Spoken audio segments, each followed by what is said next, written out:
Hello, and in this tutorial, I'm going to be showing you how to change your Offerup profile picture. So what you want to do is click on the Offerup application and open that up.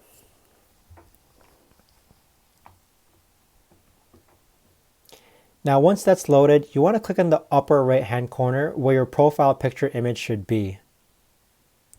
Next, you want to actually click on your profile picture image again on the left hand side, upper left hand side.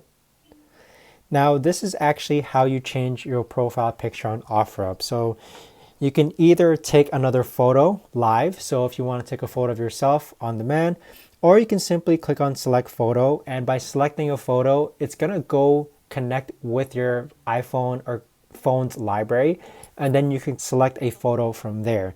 So either way, this is how you change your profile picture image on Offerup.